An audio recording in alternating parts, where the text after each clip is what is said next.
সম্প্রীতি ও সৌভ্রাতৃত্বের চিত্র ইউসুফের ভোট প্রচারে বিধায়ক হুমায়ুন কবিরের বিতর্কিত বক্তব্য নিয়ে যখন রাজনৈতিক তরজা তুঙ্গে, তখন সৌভ্রাতৃত্বের সম্প্রীতির উল্টো ছবি দেখা গেল বহরমপুর লোকসভার কাঁদি শহরে। ইউসুফ পাঠানের রাজনৈতিক প্রচারে কাঁদির হিন্দুরা, কাঁদির মানুষ সম্প্রীতির বার্তা নিয়ে হাজির হলো পাঠানের পদযাত্রায়। লর্ড কৃষ্ণকে সাথে নিয়ে আশীর্বাদের মধ্য দিয়ে শুক্রবার সম্প্রীতি ও সৌভ্রাতৃত্বের বার্তা দিল কাঁদির বাসিন্দারা। আর এই ধরনের প্রচার দেখে খুশি সকলেই।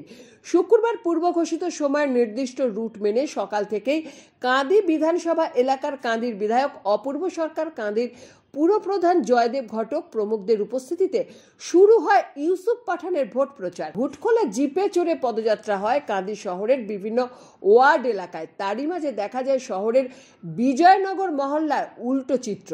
মণিমালা দাস নামে এক বধূ তার নিজের বাড়ির কৃষ্ণ ঠাকুরকে কোলে নিয়ে সামিল হন ইউসুফ পাঠানের সাথে ভোট প্রচারে। প্রচার শেষে পাঠানের মাথায় কৃষ্ণ ঠাকুরকে ঠেকিয়ে আশীর্বাদ করেন ভোটে জয়লাভের জন্য।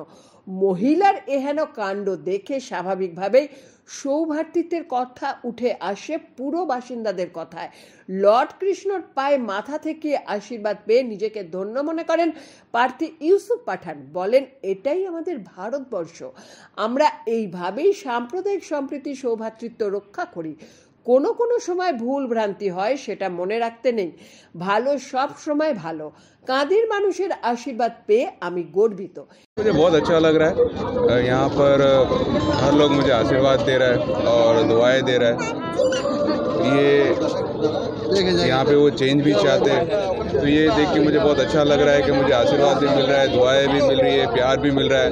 तो बहरामपुर ने मुझे बहुत कुछ 50 दिन में 55 दिन में जो मैं यहाँ पर हूँ उतने दिनों में बहुत कुछ दिया है।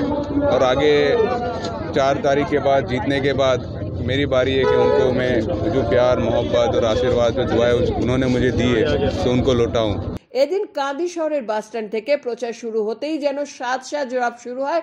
শহর জুড়ে রাস্তার দুধারে পুষ্পস্তবক নিয়ে যেমন দাঁড়িয়েছিলেন মা বোনেরা পাঠানকে স্বাগত জানাতে, তেমনি কিছু কিছু জায়গায় বলতে শোনা যায়, আপনার জয় নিশ্চিত। এইভাবেই থানা মোড়, কুরবান মোড়, hospital road, court road, Hotelpara, Bijoynagar, Ruppur, Dhallapara, Mollapara হয়ে পাঠানের পদযাত্রা এদিন শেষ হয় ফের কাঁদি বাস স্ট্যান্ডে। এরপরই ইউসুফ রওনা দেন মুনিক গ্রামের দিকে নামাজ পড়তে।